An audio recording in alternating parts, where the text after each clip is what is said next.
فرمایا یا ایھا الناس قد جاءتکم موعظۃ من ربکم وشفاء لما فی الصدور وہدی ورحمۃ للمؤمنین قل بفضل اللہ وبرحمتہ فلذلک فلیفرحوا هو خیر مما یجمعون۔ اے لوگو، تمہارے پاس آ گئی ہے نصیحت، موعظت تمہارے رب کی طرف سے۔ وہ صرف موعظت نہیں ہے، سینوں کے اندر جو روگ ہیں، جو امراض ہیں، ان کا علاج بھی ہے، شفا بھی ہے۔ شفاء لما فی الصدور۔ تیسرے درجے میں وہ ہدایت ہے، وہ بتاتی ہے کدھر جاؤ کدھر نہ جاؤ۔ جیسے آپ نے دیکھا ہوگا پہاڑی راستوں پر قدم قدم کے اوپر کوشن ہوتا ہے، یہاں سپیڈ کم کر لو ورنہ تم کسی کھائی میں جا گرو گے۔ تو یہ ہدایت کیا ہے؟ دیکھو ادھر مت جانا، ادھر جاؤ۔ اگر ادھر جاؤ گے تمہارا سارا معاملہ تل پٹ ہو جائے گا۔ یہ ہے ہدایت۔ اور جو چیز دنیا میں ہدایت ہے وہ آخرت میں رحمت ہے۔ ہدی ورحمۃ للمؤمنین۔ اب میں چاہتا ہوں ان چار الفاظ میں جو ربط ہے اسے سمجھیں۔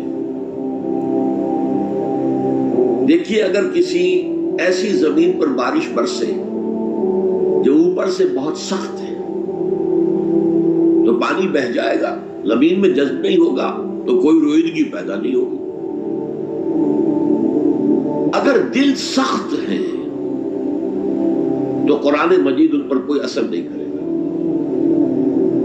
اس کے لیے سب سے پہلے موعظہ کی ضرورت ہے، وعظ کی ضرورت ہے، نصیحت کی ضرورت ہے تاکہ دل نرم پڑ جائے۔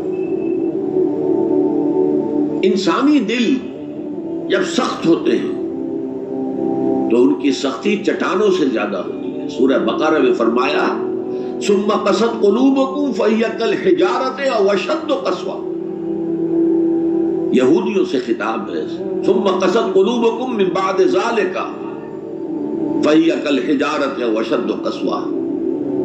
اے بنی اسرائیل، تمہارے اس طرز عمل کے نتیجے میں تمہارے دل سخت ہو گئے اور اب وہ پتھروں سے زیادہ سخت ہے۔ لہذا سب سے پہلے ضرورت کیا ہے؟ دل کی زمین کو نرم کیا جائے، اس میں حل چلایا جائے۔ یہ کام ہے موعظہ کا، وعظ کا، نصیحت کا۔ ہمارے معاشرے میں کسی زمانے میں وعظ کا بڑا رواج تھا،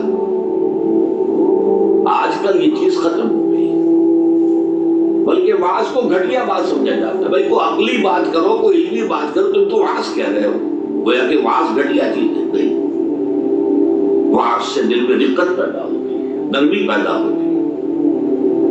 تو قرآن مجید ہی سب سے بڑا موعظہ ہے۔ ہم نے بدقسمتی سے کیا کیا، جب وعظ کہے جاتے تھے تب بھی مثنوی مولانا روم سے، ضعیف احادیث سے، واعظ دستان زنو افسانہ بند، واعظ بڑے اونچے اونچے ہاتھ چلا کر اور افسانہ جو ہے بیان کر رہا ہے، لیکن اس کا حال کیا ہے؟ از خطیب و دیلمی گفتار اوست، با ضعیف و شاذ و مرسل کار اوست۔ وہ خطیب بغدادی یا دیلمی کی جو احادیث ہے، جو سب سے گھٹیا درجے کی کتاب حدیث کی، سب سے کم تر درجے کی کتاب حدیث کی، ضعیف کتابوں کے یوں سمجھئے کہ بہت بڑے مجموعے، وہاں سے وہ حدیثیں لا رہا ہے۔ الضعیف و شاذ و مرسل کار ہے، وہ ضعیف حدیث، شاذ حدیث، مرسل حدیث سے وہ بیان کر رہا ہے۔ قرآن سے اس کا کوئی تعلق۔ قرآن مجید سب سے بڑا آواز ہے۔ یا ایھا الناس قد جاءتکم موعظۃ۔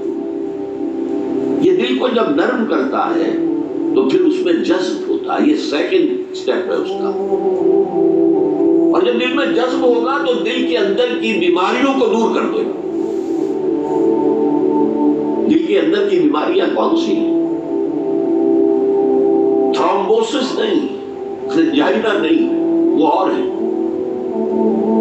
وہ دل کی بیماریاں جن کے لیے قرآن شفا ہے، وہ ہے تکبر، حسد، حب مال، حب دنیا، حب جاہ، حب شہرت، یہ ہیں وہ چیزیں کہ جو اصل ہیں، جو دل کے امراض ہیں، ان سب کو جڑ سے نکال کر کے ایک جگہ قرآن نے رکھی۔ یا ایھا الناس قد جاءتکم موعظۃ من ربکم وشفاء لما فی الصدور، وہ ہدی اور وہ ہدایت ہے، انفرادی زندگی کے لیے بھی ہدایت ہے، اجتماعی زندگی کے لیے بھی ہدایت ہے۔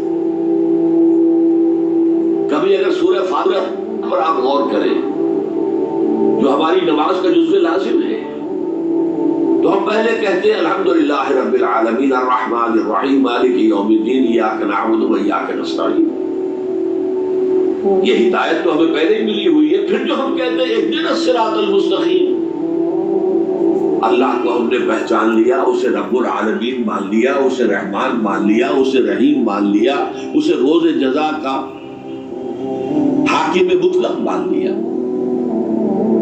تو اب کون سی ہدایت رہ گئی؟ ہدایت تو آ گئی۔